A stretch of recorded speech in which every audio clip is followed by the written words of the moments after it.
Tout est grâce. Tout est grâce, tout est grâce.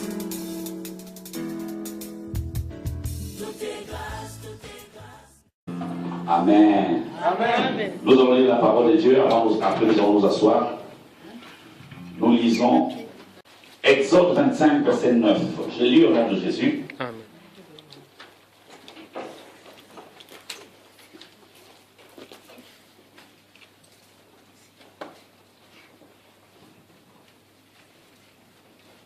Exode chapitre 25, versets 8 à 9. Ils me feront un sanctuaire et j'habiterai au milieu d'eux. Vous ferez le tabernacle et tous ses ustensiles d'après le modèle que je vais te montrer.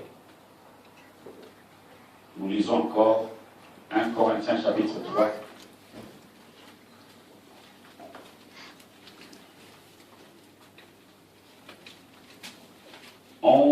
À 13.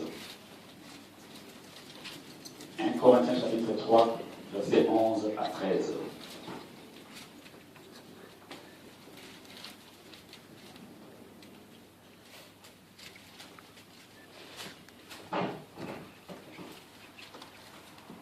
Corinthiens 3, 11 à 13. Car personne ne peut poser un autre fondement que celui qui a été posé, savoir Jésus-Christ. Or, si quelqu'un bâtit sur ce fondement avec de l'or, de l'argent, des pierres précieuses, du bois, du foin et du chaume, l'œuvre de chacun sera manifestée, car le jour la fera connaître, parce qu'elle se révélera dans le feu. Et le feu éprouvera ce qu'est l'œuvre de chacun. Parole du Seigneur. Amen. Vous pouvez vous asseoir. Merci beaucoup, peuple de Dieu. Nous avons eu la grâce d'écouter le dimanche dernier un message sur la puissance de la résurrection. La puissance de la résurrection donne l'assurance à l'Église. La puissance de la résurrection est une assurance pour le chrétien. Le fait que le Seigneur soit ressuscité est une assurance totale pour le chrétien. Celui sur qui est basé et fondé notre foi est réellement vivant. Cela nous donne encore confiance et une assurance totale. Nous avons compris que les jours de sa résurrection, même certains morts sont ressuscités avec lui. Parce que c'était une puissance qui a déchiré la terre.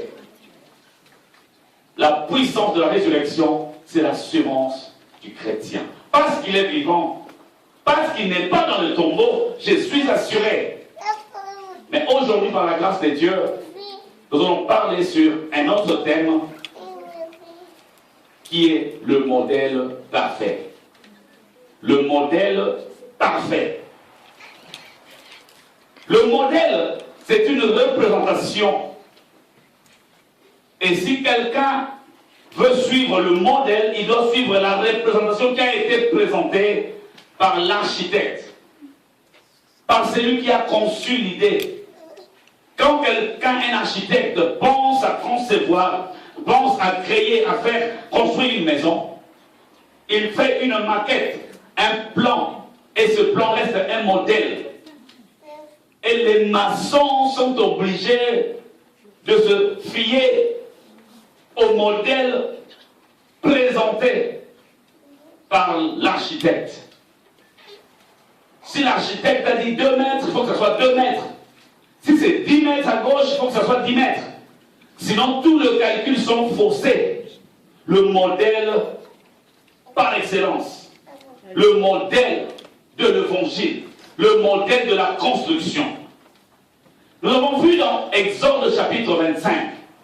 Dans Exode chapitre 25, peuple de Dieu, nous voyons Dieu, à partir du 8e verset, qui décide de descendre habiter au milieu de son peuple. Dieu préfère quitter le trône pour venir habiter avec le peuple d'Israël qui est son peuple. Dieu laisse les trônes et accepte de descendre.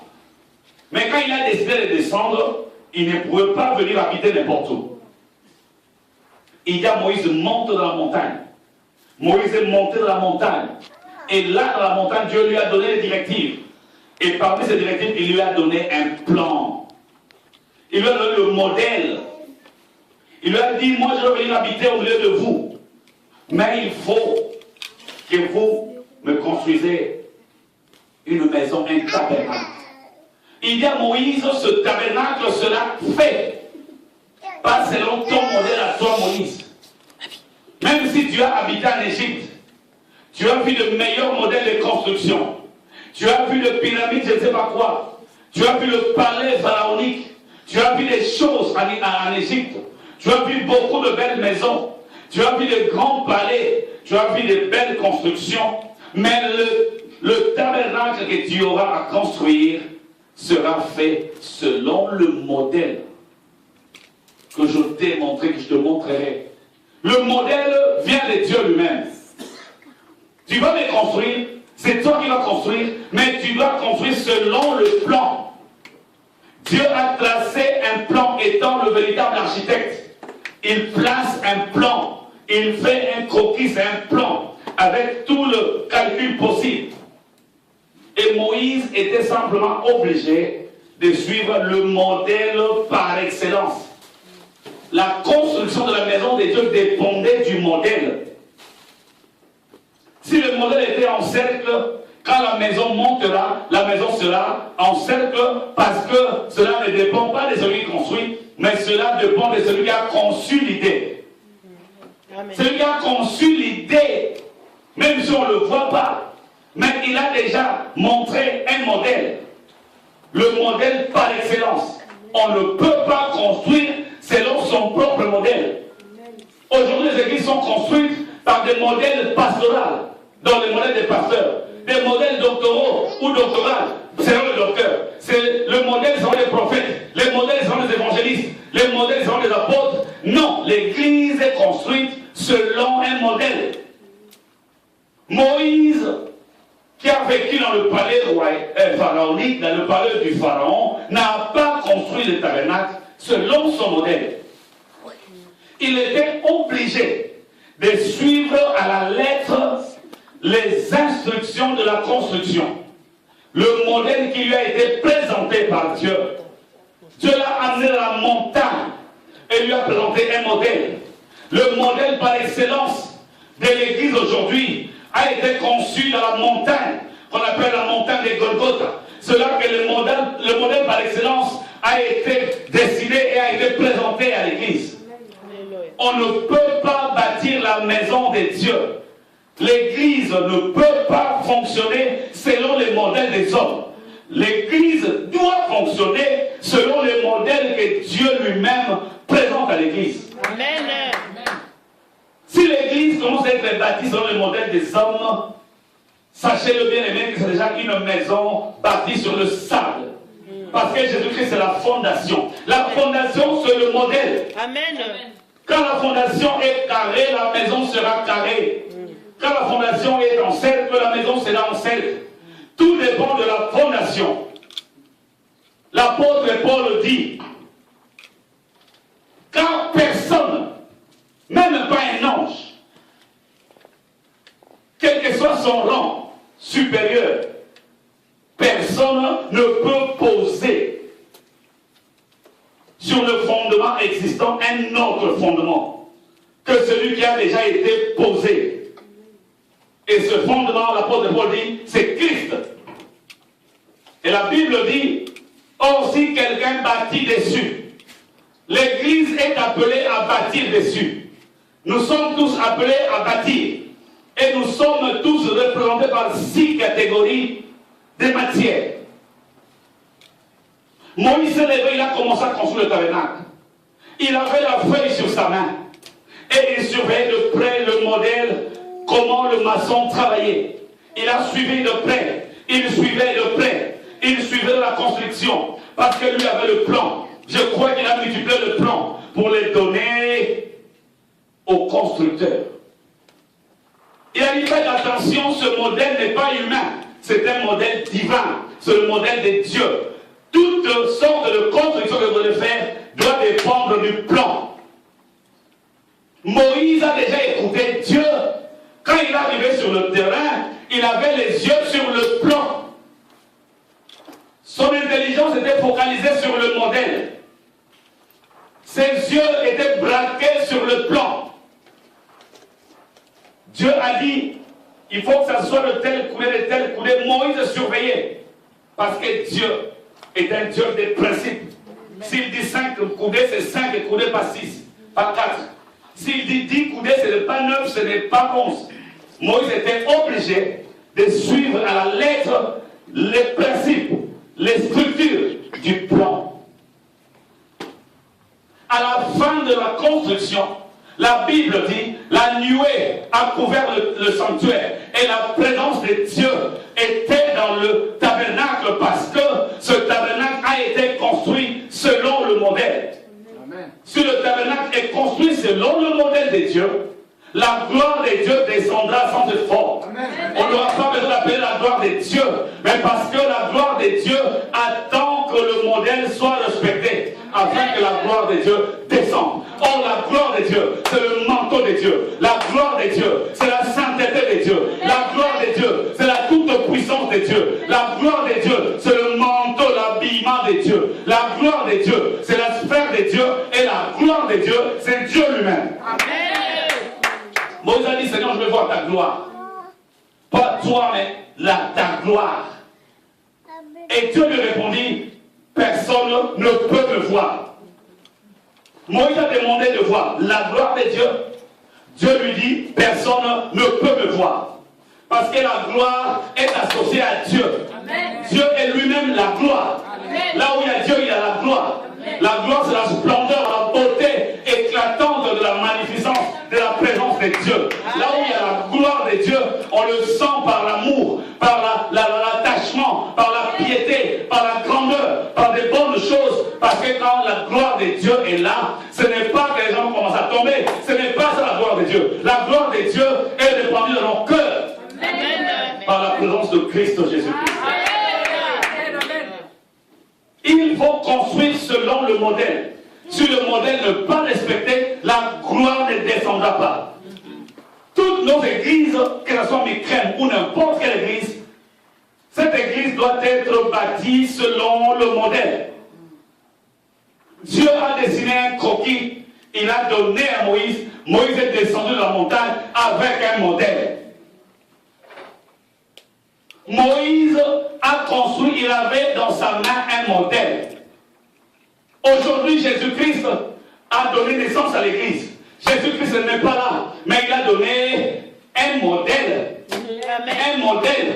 Nous devons construire l'œuvre de Dieu selon le modèle. Selon le modèle. L'apôtre Paul dit, nous devons faire attention à la manière dont nous posons les éléments dessus. L'apôtre Paul nous sépare l'église en deux catégories. La Bible dit, l'apôtre Paul dit, il faut que chacun fasse attention à la manière dont il bâtit. À la manière dont il bâtit dessus. Le fondement est là. Parce que le fondement est là, personne ne peut bâtir autrement. Parce qu'on posera la pierre que sur le fondement existant. Mais la Bible dit, nous qui sommes nés de nouveau, nous qui avons accepté Jésus comme Seigneur et Sauveur, nous sommes comme de pierres posées dans le corps du Christ. C'est-à-dire que le Saint-Esprit nous plante et nous plonge dans le corps du Christ pour former ensemble cet édifice, cette maison de Dieu. Mais chacun de nous est une matière de la construction. Il y a deux catégories de matières posées sur ce corps. La Bible dit, la première catégorie, c'est la catégorie de ces chrétiens-là qui sont considérés comme de l'or, de l'argent ou des matières premières. Amen. Amen. Si quelqu'un est représenté par de l'or ou par de l'argent ou par une quelconque matière première, il est dans la bonne catégorie. Mais il y a une autre catégorie sur laquelle on peut se baser. Si quelqu'un bâtit sur ses fondements, il ne bâtit pas en dehors, mais sur le fondement. Mais s'il bâtit avec de bois, avec du foin ou de la chaume, la Bible dit que ce n'est pas grave. Le problème, dit l'apôtre Paul, c'est que l'œuvre de chacun sera éprouvée par le feu. Tout dépend de la manière dont je pose dessus. Tout dépend de comment, de quelle est cette matière que je pose sur la fondation, sur les fondements. Je pose quel genre de matière. Tout ce que je fais dans l'œuvre de Dieu est une matière. Amen. Quand je prêche ici devant, je suis en train de poser une matière dans le fondement. Il faut que ma prédication, mon enseignement et ma façon d'être soit de l'or, soit de l'argent, soit de matières premières. Si ma prédication, mon enseignement, ma façon d'être sont symbolisés par du bois, par du foin, par de la chaume, quand je passerai par le feu, c'est là qu'on verra que j'ai posé avec des matières inutiles et futiles. Il faut que chaque chrétien soit de l'or, de l'argent ou de la matière première. Ça veut dire que Dieu nous demande une qualité. Il faut que le chrétien soit une qualité. Ça veut dire que ce que nous posons comme acte à l'église soit une qualité. Et le modèle a déjà été dessiné, présenté. Si nous voulons changer de matière, si nous voulons changer de fondement, ou nous voulons poser nos actes dans l'autre fondement, nous tapons à côté. Même si nous posons dans le vrai fondement, il faut que nous soyons une bonne matière. Je l'ai dit et je le répéterai toujours.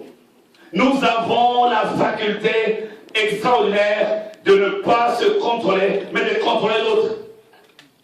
Si l'autre est du bois, ce n'est pas mon problème. Moi, mon problème, il faut que je sois dans la première catégorie. Amen.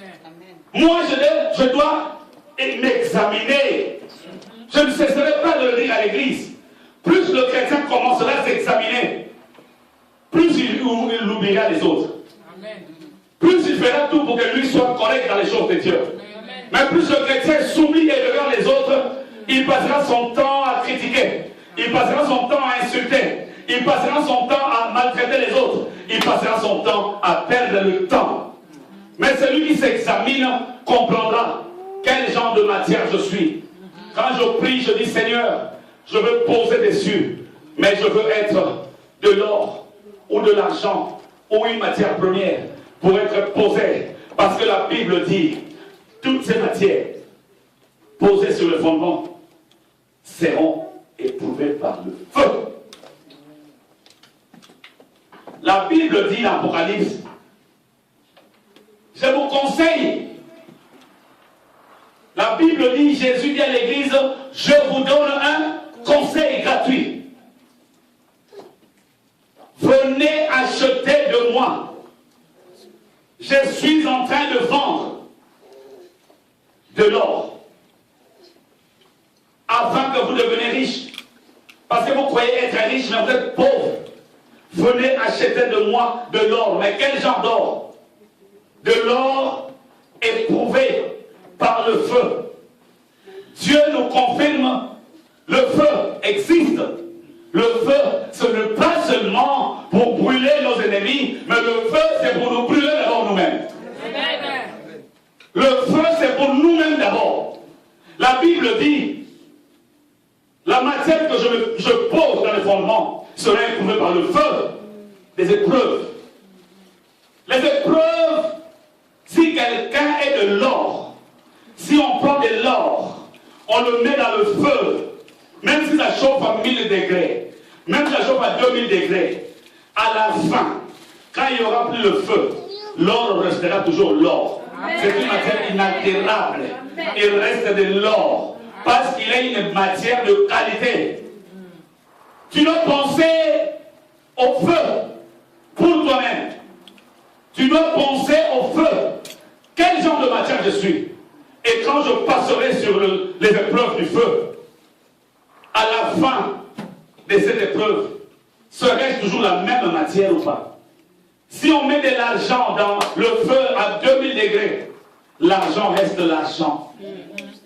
Si on met des matières premières de qualité dans le feu, des épreuves, des difficultés, des manques, on tiendra bon. Parce que ce n'est pas que l'or doit faire des efforts. L'or étant or, restera or. Amen.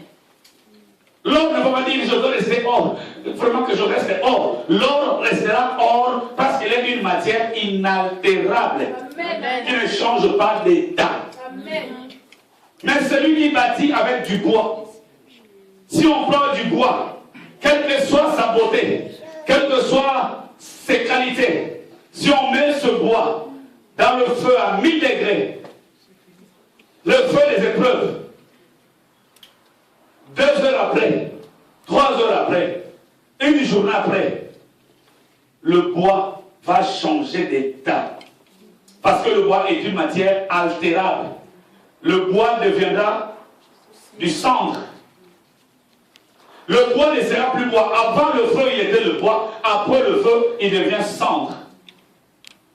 Quand on prend du foin, n'en parle même pas. Quand on prend de la chaume, n'en parle même pas. C'est comme des copeaux du bois. Si on le met dans le feu, à la fin, ça changera l'état. C'est un travail personnalisé que l'apôtre Paul est en train de nous enseigner. Le modèle par excellence. Il veut simplement dire à l'Église que le modèle que Christ a déjà tracé, ce modèle existe déjà par écrit. Ce modèle existe par écrit. Raison pour laquelle je ne cesse d'encourager l'Église à aimer la parole de Dieu. Peuple de Dieu, aimez la parole de Dieu. Je t'en supplie au nom de Jésus. Il y a des chrétiens qui ont déjà fait une année, sans connaître le modèle. Le modèle existe déjà. Il n'y a pas un autre modèle. Le modèle du Seigneur existe déjà. Si tu veux servir Dieu, même si tu t'appelles Moïse, tu dois avoir dans ta main le modèle. Tes yeux doivent regarder le modèle. Ta main doit faire avec attention parce qu'il y a un modèle. Quand nous faisons l'œuvre de Dieu aujourd'hui, il y a un modèle qui est la parole de Dieu. L'apôtre Paul dit, attention, attention à la manière dont vous bâtissez dessus. Il y a un modèle qui a été donné. Ce modèle, on le trouve dans la parole de Dieu. Amen. Le modèle reste le modèle. Or, peuple de Dieu, ce qui me fait mal, les gens qui ne connaissent pas le modèle souffrent et sont esclaves. Quand tu ne connais pas le modèle, tu vas construire. Mais comme ce n'est pas le modèle, tu es obligé, pas de continuer, mais d'arrêter les travaux, de briser les murs et de recommencer. Il faut apprendre à recommencer à zéro si on est conscient qu'on a mal bâti dessus. La construction est là. Nous voulons prêcher des bonnes choses comme nous voulons. Mais la Bible reste le modèle par excellence. Amen. Je peux me tromper, mais la Bible ne se trompe jamais. Amen. Parce que c'est le plan de Dieu. C'est l'architecte par excellence qui l'a fait. Alléluia. Il s'appelle Dieu, Jésus-Christ. Et son Saint-Esprit nous donne le savoir de construire. Il a dit à Moïse, choisis Bézalel et tous les autres sur qui j'ai mis mon intelligence et mon esprit pour commencer à bâtir l'œuvre. Alléluia. Nous avons le Saint-Esprit qui nous aide à bâtir l'œuvre de Dieu. Amen. Je suis obligé de t'enseigner ces choses. Vu mon ministère, je dois t'enseigner. Il y a un modèle, un croquis, et ce modèle doit rester sur nos mains et le regard fixé sur le modèle. Je vous l'ai dit dimanche dernier, il y a quelqu'un dans cette église qui a partagé avec une autre sœur. La sœur qui prie dans cette église a ouvert la Bible. Elle a ouvert le modèle. Elle a posé une question simple, le modèle ouvert. Ce bien-aimé a ouvert le modèle. Mais l'autre sœur, qui n'avait pas le modèle, qu'est-ce qu'elle a dit? Oh, on vous connaît avec vos idées préconçues. Mais non, ton modèle et donne-moi, je te présente mon modèle, donne-moi ton modèle. Tout ce que tu fais dans l'œuvre de Dieu doit être selon le modèle. Amen. Tout ce que je fais, tout ce que nous faisons, nous devons être capables de le défendre selon le modèle. Si aujourd'hui toutes les femmes doivent mettre des foulards, toutes les femmes, mais toi femme qui mets le foulard, tu dois être capable, le plan à la main, défendre ce que tu fais. Tu ne veux pas mettre le foulard, gloire à Dieu, ce n'est pas le cas ici, c'est l'exemple que je donne. Tu mets le foulard parce que tu ne veux pas rentrer cheveux couverts, présentés comme ça. Tu ne veux pas. Mais quand on te dit, montre-moi le modèle, incapable d'ouvrir le modèle pour le planter, pour convaincre les autres, incapable. Comment les gens arrivent à faire des choses sans suivre le modèle? Ce que tu fais dans l'œuvre de Dieu doit être suivi d'un modèle. Il faut que tu sois capable d'ouvrir le modèle pour le présenter. Je peux imaginer que Moïse disait à Bethléem, non, là tu as mis 1 mètre, tu dois casser ça. Le modèle dit c'est 1,50 m. On ne peut pas dire aux gens de faire des choses sans se référer au modèle. Peuple de Dieu, ce n'est pas la première église que moi je prie, dans laquelle je prie. J'ai connu une dizaine d'assemblées depuis que je suis chrétien. J'ai vu seulement un quart qui avait une vision en suivant le modèle. Et beaucoup d'églises fonctionnent que sans modèle. C'est-à-dire que sans vision, on ne sait même pas où on va. On suit le modèle du vent, le modèle de la foule, mais pas le modèle de la Bible. Et on verra dimanche après dimanche, on prêche, sans que les gens sachent où on va exactement. Chaque maison a un modèle à suivre. Et ce modèle doit être comparable, doit être pareil, doit être conforme au modèle du Seigneur. Si ce que je vous enseigne n'est pas d'accord, prenez le modèle.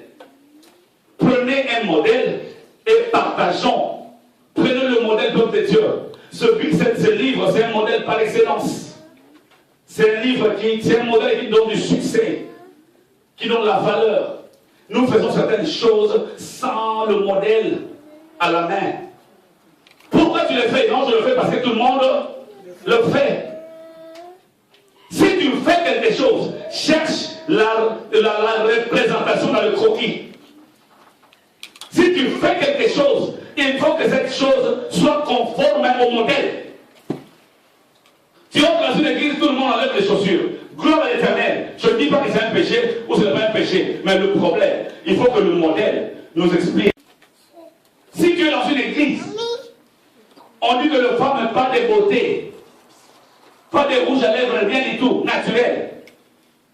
Gloire à l'Éternel, je ne critique pas les églises. Mais je dis simplement, ce qu'on me présente là, il faut que sa cadre soit conforme avec les modèles. Je dois fonder ma foi par rapport au modèle. Pas par rapport à ce que je vois, j'ai entendu, c'est parce que tout le monde le fait. Je dois bâtir ma foi selon le modèle. Amen. Si je ne suis pas le modèle, si ce que je fais n'est pas conforme au modèle, au croquis présenté par Dieu, qui est ce livre, la Bible, je risque de bâtir, oui, mais avec du bois, ou avec de la chaume, ou du foin. Le modèle par excellence, l'or, l'argent et les matières premières, c'est la saine doctrine dont l'apôtre Paul ne cesse de nous présenter matin, midi et soir. Alléluia. Je partage avec le pasteur Marc et maman, Nicole et maman Olivier dans la voiture aujourd'hui. Il y a un excellent homme de Dieu que j'aime beaucoup. Il est grand. Il est connu. Ce frère-là, c'est un homme de Dieu. Il a dit sur Internet, tout le monde a écouté, il a dit quoi? Que le frère allait dans l'autre ne peut pas mourir du poison parce qu'un enfant de Dieu ne peut pas boire du poison et mourir. Quand on dit des choses comme ça, c'est très dangereux. Soit ce n'était pas du poison, c'était autre chose, il a raison. Soit c'est du poison, et dans ce cas, le frère allait dans l'autre était un mauvais frère. Parce qu'il est mort du poison, n'est-ce pas? Si on veut comprendre son langage.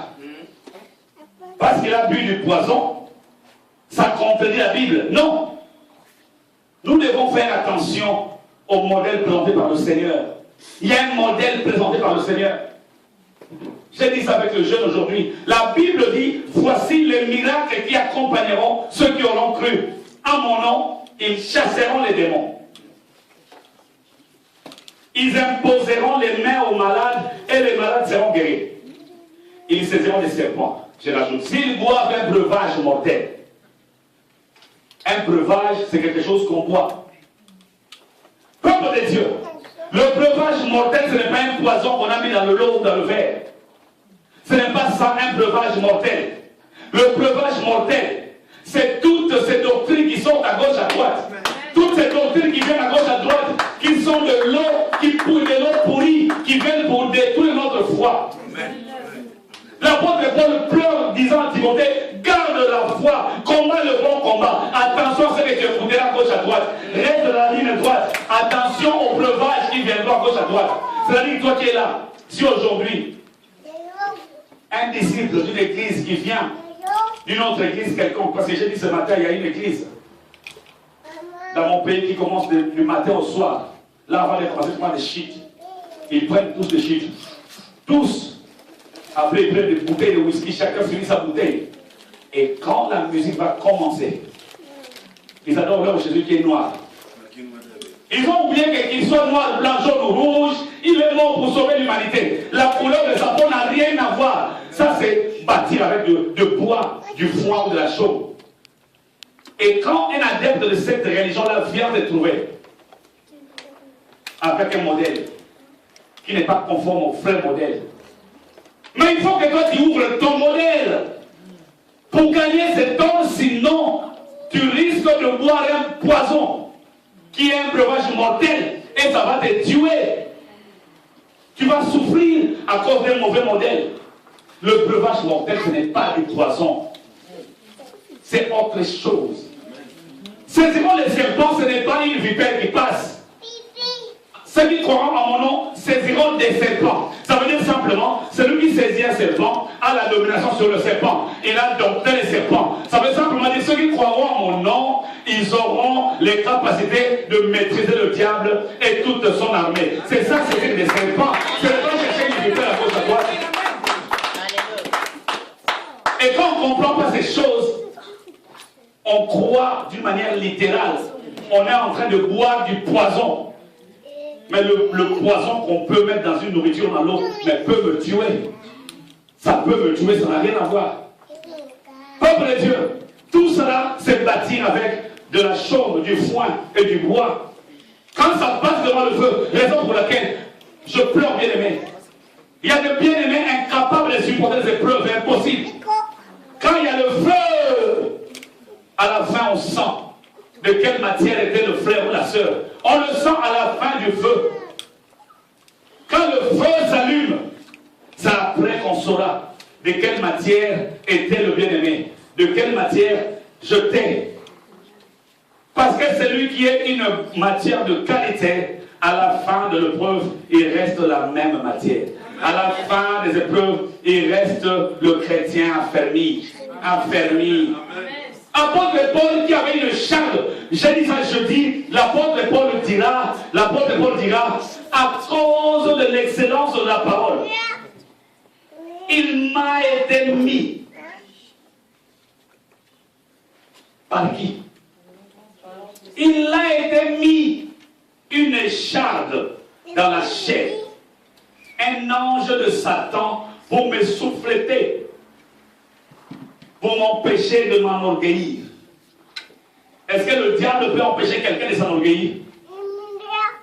Le diable peut-il dire empêcher quelqu'un par ses petites puissances que la personne ne soit pas orgueilleuse? Le diable, c'est lui le champion qui envoûte les gens à être orgueilleux parce qu'il sait que Dieu résiste aux orgueilleux. Mais si cette échange a été mise dans le corps de Paul pour l'empêcher de s'enorgueillir, vous avez dit que c'est le diable qui a mis ça? Non. Le diable, au contraire, injecte une dose de l'orgueil. C'est lui le champion de cela. Et l'apôtre Paul dira, j'ai prié 3 fois. Prié 3 fois, ça ne veut pas dire une fois, deux fois, trois fois, non. Prier 3 fois veut simplement dire prier plusieurs fois. Voilà, la Bible dit, notre Dieu est 3 fois saint. Mais Dieu n'est pas 3 fois saint. Pourquoi pas 4 fois saint? Pourquoi pas 7 fois saint? Pourquoi pas 21 fois saint? Pourquoi pas 1000 fois saint? Ça veut simplement dire, pour nous qui lisons, que notre Dieu, sa sainteté n'a pas de limite. Il a prié 3 fois. Il a prié 3 fois. Et il a demandé à qui? Au Seigneur Jésus. Il dit, Seigneur, fais quoi? Éloigne-moi cette charge. Et là, éloigne loin de moi l'ange de Satan. Qu'il soit loin de moi. Écoutez la suite. Dieu lui dit, ma grâce te suffit. Ça veut dire quoi? La grâce de Dieu, c'est connaître Jésus. La grâce de Dieu, c'est avoir le salut. La grâce de Dieu, c'est parler de l'évangile. La grâce de Dieu, c'est prier, mettre à genoux et Dieu écoute face à face. La grâce de Dieu, c'est l'onction de Dieu. La grâce de Dieu, c'est les choses de Dieu. Donc Dieu veut dire, Jésus veut dire à Paul, ce que j'ai mis en toi comme grâce est plus grand que cette écharpe-là. Le charde n'a rien à voir. Et quand l'apôtre Paul l'a compris, il a continué son ministère avec joie, tout en ayant dans sa chair une écharpe. Il était de l'or. L'écharpe est venue. Après, il a continué à être de l'or jusqu'à la fin. La Bible dit dans Jacques, quelqu'un parmi vous est-il dans la souffrance? Ça, c'est le modèle de la Bible. Ça, c'est le modèle par excellence. Le modèle nous demande, quelqu'un parmi vous est-il en train de souffrir? Bien aimé, il y a un modèle que nous devons tous suivre. Quelqu'un parmi vous souffre? Il y a quelqu'un qui souffre? Si la réponse est oui, la Bible aussi donne aussi la réponse à ceux qui diront oui. Quelqu'un parmi vous souffre, qu'il fasse quoi? Qu'il prie. Tu souffres, fais quoi? Prie. Ce n'est pas moi qui le dis. Je suis simplement le modèle. Quelqu'un parmi vous est-il dans la souffrance? Mais qu'il prie. Quelqu'un parmi vous est-il dans la joie? Qu'il fasse quoi? Qu'il chante des cantiques de Dieu. Quelqu'un parmi vous est-il malade? Qu'il appelle les anciens de l'église. Et les anciens viendront avec des nuits et prieront pour cet homme ou pour cette femme. Amen. Il y a un modèle. Ne faites pas des choses selon ce que vous savez des autres, mais faites des choses selon le modèle. Mais comment allez-vous connaître ce modèle? Comment vous allez connaître le modèle par excellence si vous ne lisez pas ce modèle? Si vous n'avez pas le modèle à la main? J'encourage l'Église à lire et à aimer la parole de Dieu. Amen. Pas seulement lire, mais méditer. Essayez de partager. Vous êtes marié, partage avec ta femme ou ton mari. Tu es un enfant, partage avec tes parents. Tu es parent, partage avec tes enfants. Tu es seul, appelle un autre frère seul et partagez, sinon appelle-moi. Le modèle doit rester la Bible. Et nous avons une chose dans le monde. Nous devons savoir que la culture de chaque pays influence beaucoup l'évangile. La culture d'un pays a beaucoup d'influence sur l'évangile de Dieu. La tradition, la coutume influence beaucoup l'évangile de Dieu. La mentalité influence beaucoup l'évangile. Vous verrez dans différents coins du monde, les évangiles sont un peu différents. Ce n'est pas que la Bible change, mais ce qui altère l'évangile, c'est la culture, les traditions, les coutumes et la mentalité du pays influencent beaucoup l'évangile. Quel que soit le coin dans lequel je me trouve dans le monde, mes regards doivent être fixés sur le modèle qui est la parole de Dieu. Je ne fais pas les choses par sentiment, je ne fais pas les choses par le mouvement de la foule, jamais. Et il y a quelque chose encore de grave qui altère la parole de Dieu. C'est les expériences visuelles et auditives. Ça détruit l'évangile. Ça détruit beaucoup le peuple de Dieu.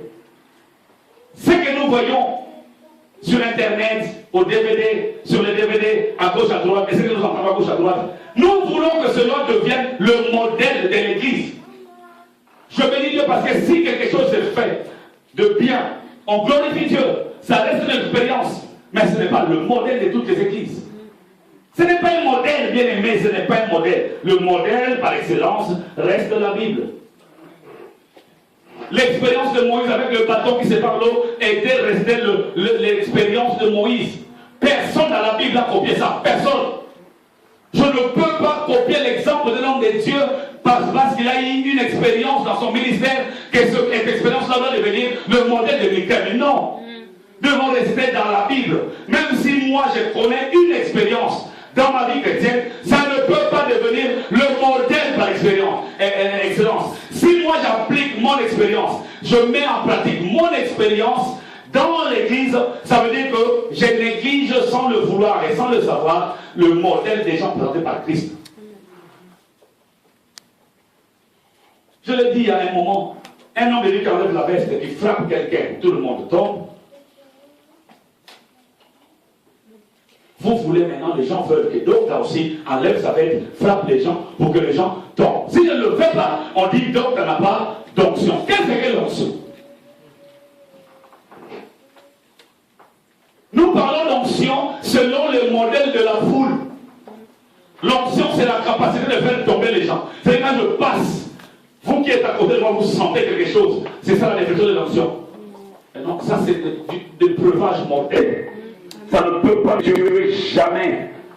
L'onction, c'est la capacité de mettre quelqu'un à part pour le service. Amen. Celui qui a la tenue du service, il a l'onction pour le service. Amen. La Bible dit à Moïse, sanctifie-moi, Aaron et ses fils pour le service dans le sanctuaire. Prenez-les et sanctifiez-les. C'est-à-dire, prenez-les et mettez-les à part. Pour le service, l'onction, c'est quand on est pris et mis à part. Amen.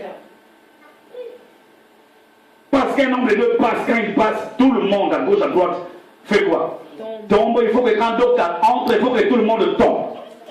Et si les gens ne tombent pas, c'est que cette église n'a pas l'onction. C'est quoi l'onction? Ce que cet homme de Dieu a fait, je ne le juge pas. C'est une expérience qu'il a vécue, où il est en train de vivre avec le bien-aimé de son assemblée. Gloire à l'Éternel. Je ne juge personne, mais je dis simplement, ce que cet homme est en train de vivre reste une expérience dans son ministère. Ce n'est pas un modèle par excellence de toutes les églises. Amen. Non, ce n'est pas un modèle par excellence. Ce n'est pas un modèle, ce n'est pas un modèle. Et les gens veulent que ce qu'ils ont vu à la télé, ce qu'ils entendent à gauche à droite, ce qu'ils ont vécu il y a 20 ans, 30 ans, 50 ans, soient les modèles de Michel. Non, le modèle de Michel reste la Bible. Et ça restera toujours la Bible. Si tu as un argument, ouvre les croquis. Moi aussi j'ouvrirai les croquis et nous allons partager dans l'amour, dans la douceur. Aujourd'hui, pour fuir la discussion, on dit ah, bah, Babylone. Si on vous dit quelque chose, seulement la Bible dit. Seulement la Bible dit. Mais tu veux que je dise quoi? Que le monde dit? Tu veux que je dise quoi? Que mes ancêtres ont dit? Non, je veux dire la Bible dit parce que je suis chrétien. J'ai été sanctifié et mis à part pour ces choses-là. Je suis obligé, moi, d'ouvrir ces choses-là pour dire la Bible dit. Ne me dis pas que moi vous connaissez. Moins de problèmes, la Bible dit. Moins de problèmes, vous cherchez la Bible pour vous protéger. Non. Si toi tu connais autre chose, un autre argument, ouvre le coquille. Ouvre le modèle. Et j'ouvre aussi le modèle, je pourrais te dire, ah ma soeur, pardonne-moi. J'étais dans l'erreur, j'ai mal fait, c'est vrai, tu as raison. Or, n'oubliez pas bien de m'écouter ceci. On ne peut pas étayer une doctrine par un seul verset. Ce n'est pas parce qu'il y a un seul verset, on peut étayer une doctrine, non. Il faut qu'il y ait plusieurs versets dans des livres différents de la Bible pour étayer une doctrine. Ce n'est pas parce que j'ai lu un verset automatiquement. Je commence à croire que c'est une doctrine valable pour tout le monde. Non, il faut chercher à retrouver le même verset ou différents versets, mais qui parlent de la même chose. C'est ça le modèle. Et Dieu a mis les 5 ministères dans l'église pour aider l'église à respecter le coquille. Les 5 ministres, nous sommes là pour aider l'Église à respecter le modèle. Mais pour que j'aide l'Église, moi, homme de Dieu, à respecter le modèle, il faut que moi-même, je sois d'abord formé par quelqu'un qui connaissait le modèle. Si j'ai été formé par quelqu'un qui ne connaissait pas le modèle, même moi, quand je suis devenu homme de Dieu, je continuerai à avoir dans ma conception un mauvais modèle. La superstition, c'est un poison, un breuvage mortel. C'est un breuvage mortel. Parce que quand quelqu'un vient, il va directement aux toilettes. Moi, il y a des moments quand je vais chez quelqu'un, même si j'ai très envie d'aller aux toilettes, j'ai même peur. Même ma femme me dit, pourquoi tu fais toujours pipi dans la rue? Elle est où? Si je ne le fais pas parce que j'évite des complications dans les raisonnements, parce que quelqu'un qui vient, quand il est venu chez moi, je n'ai pas compris. Pourquoi tu n'as pas compris? Il est tellement allé aux toilettes. Mais tu veux que je fasse dehors? Ben je vais le faire dehors. Et tu veux que maintenant quand je viens chez toi, que je m'assoie d'abord. Tu as même les chronos. Pour que quelqu'un aille aux toilettes, il faut que 30 minutes à peu près, je comprends que c'est normal. Quand quelqu'un vient, va directement aux toilettes, il est allé déposer quelque chose. Quelle conception des choses? Ça, c'est le modèle que nous allons présenter à l'église. Et nous voulons vraiment prendre ça comme un modèle. Ça peut arriver que quelqu'un est venu chez moi directement aux toilettes. Ça peut être vrai. Il est parti aux toilettes pour se communiquer. Déjà ma toilette, la toilette de ma maison, la toilette qui m'appartient. Cette toilette-là doit être un lieu où quelqu'un va les déposer. C'est la toilette de qui? La toilette de qui? Et maintenant, moi aussi, j'ai dit, je ne crois pas ça, donc ça favorise les choses. Mais non, je ne crois pas aux coquilles. Ça ne cadre pas avec les coquilles. Ma toilette, c'est ma toilette à moi, et tout ce qui est à moi est sanctifié. Amen. Je ne dis pas, bien aimé, que si cela était arrivé un jour dans la vie quelconque, dans une vie quelconque, je ne dis pas que c'était faux. Ça peut être vrai, gloire à l'Éternel, mais ce n'est pas le modèle de la Bible.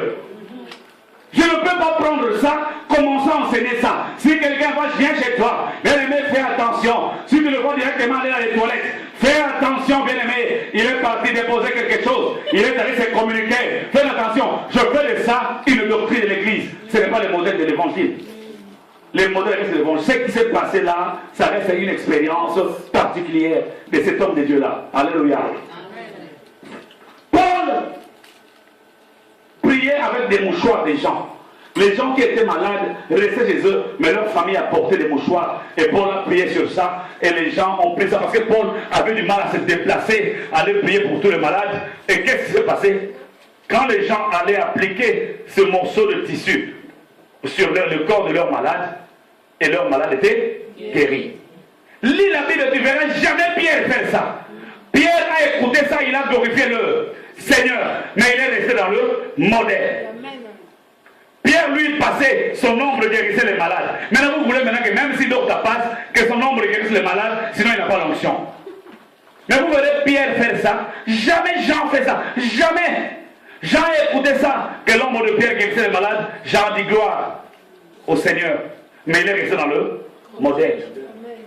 Aujourd'hui, l'Église veut que ceux qu'ils voient sur Internet, ceux qu'ils voient dans les DVD, ceux qu'ils écoutent à gauche, à droite, deviennent le modèle par excellence d'une église. Non. Et si je ne l'applique pas, on va dire, non, mais il est dans l'erreur. Ouvre le croquis. Notre problème aujourd'hui, le croquis doit être ouvert. Moi, j'ai eu la grâce de partager avec les hommes de Dieu à Kinshasa. J'ai eu cette grâce de partager avec beaucoup de gens. Les croquis ouverts, la Bible est ouverte. En parlant dans l'amour, dans la paix, avec le sourire, à la fin on me dit tu as raison.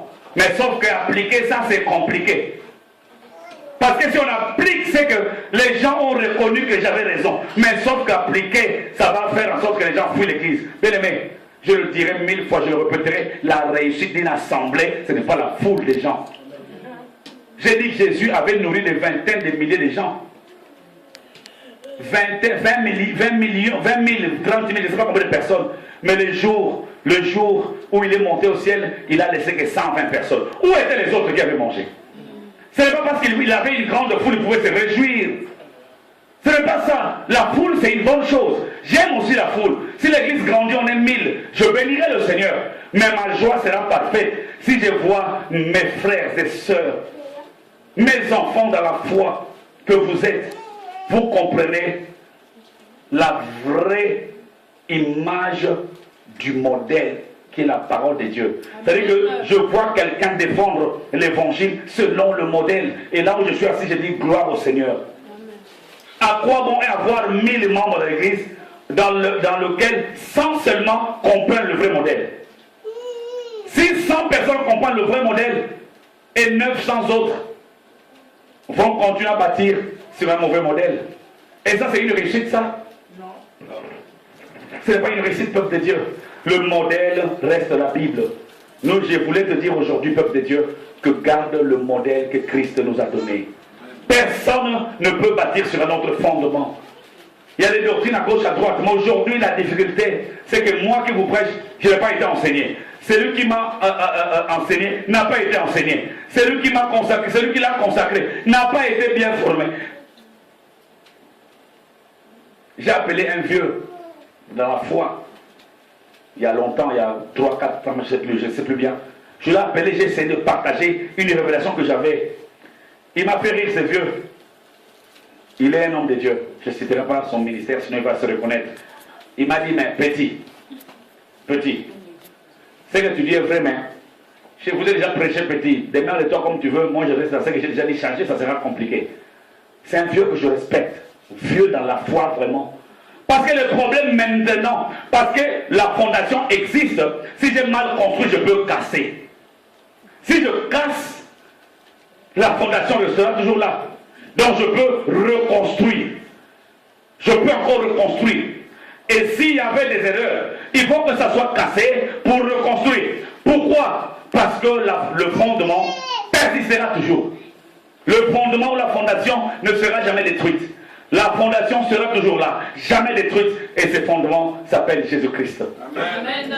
Il ne changera pas, la fondation est là. Bien aimé, parce que la fondation n'est pas détruite. Il n'est pas trop tard de reconstruire. De reconstruire. De reconstruire. Quel est le modèle de ton ministère? Quel est le modèle de ta vie chrétienne? Quel est le modèle de ta foi? Tout ce que tu apprends à gauche, à droite, tout ce que tu regardes à la télé, sur Internet, ce sont des choses avec lesquelles nous devons glorifier Dieu. Mais ce ne sont pas des modèles par excellence. Je vois ce que je vois, je bénis le Seigneur.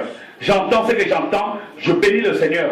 J'ai appris, je n'ai pas vu, mais j'ai appris par un homme de Dieu, qui est un homme de Dieu au Nigeria, qui a prié pour un paralytique qui n'avait pas de jambes jusque-là. Je n'ai pas vu, non, une seule jambe. Il a prié et la jambe a commencé à sortir. Je ne dis pas que c'est faux, je ne dis pas que c'est vrai, j'ai simplement glorifié Dieu. Parce qu'il est un homme de Dieu, je dis gloire à Dieu. Ce n'est pas un modèle pour moi. Si dans mon ministère, quelqu'un qui n'a pas de jambes, la jambe sort, je glorifierai le Seigneur. Mais je n'obligerai pas tous les hommes de Dieu à prier pour les gens qui n'ont pas de jambes afin que les jambes sortent. Je ne dirai pas à l'église que si l'homme de Dieu prie pour un paralytique et le paralytique, la jambe ne sort pas, c'est un faux serviteur. Je ne dirai pas ça. Je glorifierai le Seigneur par rapport à ce qu'il a fait, mais ça ne reste pas mon modèle, parce que le modèle reste la parole de Dieu. Amen. Peuple de Dieu, aime la parole de Dieu. Sois humble et aime la parole de Dieu. Aime la parole de Dieu. Aime la parole de Dieu. Ça va te faire beaucoup de bien. La Bible dit, vous qui avez accepté Christ, vous êtes une race élue. Vous êtes un sacerdoce royal. Vous êtes une nation sainte. Et vous êtes un peuple acquis. Je ne vais pas le développer. Une race élue, un sacerdoce royal, une nation sainte, un peuple acquis pour annoncer les vertus de Dieu. Les vertus de Dieu, c'est la grandeur de Dieu, ce que Dieu a fait par sa toute puissance. Nous sommes appelés à annoncer cela. Es-tu une race élue? Es-tu un sacerdoce royal? Sacerdoce royal, c'est-à-dire la maison du roi. Es-tu une nation sainte? Es-tu un peuple déjà acquis par Christ? Si la réponse est oui, tu dois savoir que tu as ces 4 choses pour annoncer. Raison pourquoi vous me voyez souvent prendre des gens, choisir des gens qui passent devant. Je n'ai pas besoin de prier. Écoutez-moi, je vais finir par là. Je n'ai pas besoin de prier pour que Yves passe devant pour annoncer les vertus de Dieu.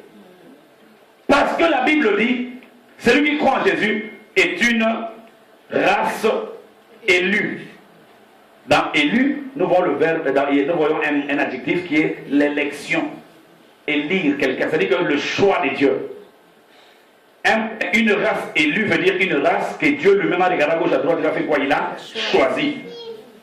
Si tu crois en Dieu, en Jésus-Christ comme Seigneur Sauveur, tu deviens une race que Dieu lui-même, en regardant la main sur le dos, a fait quoi? A choisi et t'a mis à part.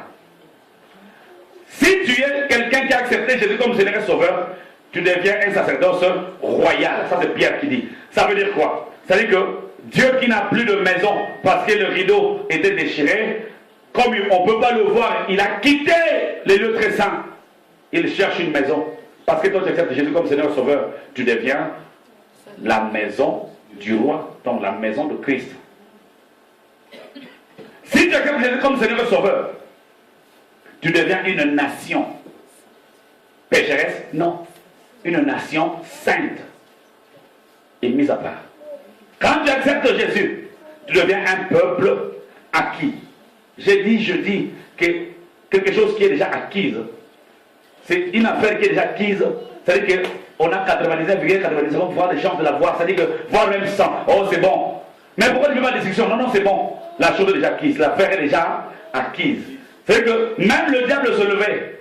Christ dira, oh, lui là, c'est déjà mon peuple. Il est déjà acquis. Je l'ai déjà acquis à la croix. Et il t'a mis à part. Mais pas pour le plaisir. Pas pour chauffer le temps. Pas pour que tu restes là en train de regarder ce qui se passe. Ce n'est pas ce que le modèle me dit, m'enseigne. Le modèle veut que celui qui a accepté Jésus comme Seigneur Sauveur, qui est une race élue, un sacerdoce royal, une nation sainte, un peuple élu, soit mis à part pour proclamer, annoncer. Je suis que le modèle, bien-aimé. D'autres amis qui peuvent sauter du pona. Mais je suis le modèle. Mais je suis le modèle, peuple de Dieu. Je suis le modèle. Je suis le modèle. Toi, tu veux que je fonctionne comme toi tu veux, mais moi, je préfère fonctionner selon le modèle. Je prendrai ma petite soeur ou mon petit frère, je dirais, va annoncer aujourd'hui. C'est comme l'aigle qui jette son enfant dans le vide. L'aigle, quand ses enfants ont grandi, qu'est-ce qu'il fait? Il le jette dans le vide. C'est ce que fait l'aigle. Et la Bible dit que Dieu, c'est le grand aigle de tout le temps. Et nous sommes les aiglons. L'aigle bâtit son nid dans les montagnes. Dans les hautes montagnes, l'aigle bâtit son nid. Personne ne peut monter. Dieu qui est le grand aigle a bâti sa demeure dans les hautes montagnes de prière. Et il nous a placés, nous, ses enfants, des aiglons. Personne ne peut monter jusqu'à là-bas. Un serpent ne peut pas monter jusqu'à les hautes montagnes. Il a déplacé Israël sur les ailes d'aigle. Parce qu'il est le grand aigle. Mais que fait l'aigle? Quand l'œuf éclot, l'aigle, les grands aigles nourrissent ses petits. Une fois qu'ils ont des ailes, le petit ne sauteront jamais dans le vide. Et que fait l'aigle? Il le jette exprès dans le vide.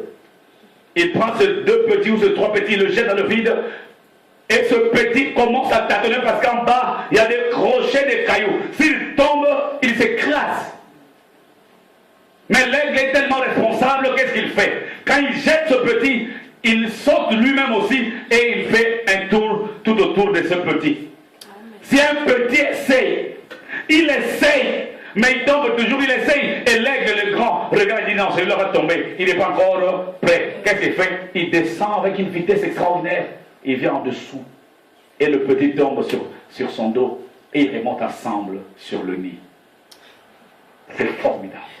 Et l'aigle qui a réussi, il est tombé, il a commencé à avancer. Et l'aigle dit celui-là c'est bon. Il le laisse. C'est l'œuvre que je fais, bien aimé. Je prends les aiglons que vous êtes, je vous jette dans le vide et je surveille Comment serez-vous capable d'éviter des breuvages mortels dans la rue si vous êtes incapable de défendre l'évangile, le vrai dans cette église? Amen. Ici, nous sommes déjà une famille. Nous devons être capables de parler de la famille. Si dans la famille, nous avons du mal dans la rue, un témoin de Jéhovah va nous battre à 100%. Un bon ami, ça nous battra, même le combat ne commencera pas. Un salutiste va nous battre, nous serons baptisés sur un drapeau. Nous allons perdre le combat. Raison pour laquelle je vous jette dans le vide et moi-même je surveille. Quand je vois que cet enfant-là a encore du mal à voler, je viens, je le fais remonter dans le nid, enseignement encore. Après je le jette encore. Ça sera ainsi et ça fonctionnera ainsi. C'est ça mes crêpes. Je vous aime dans l'amour du Seigneur.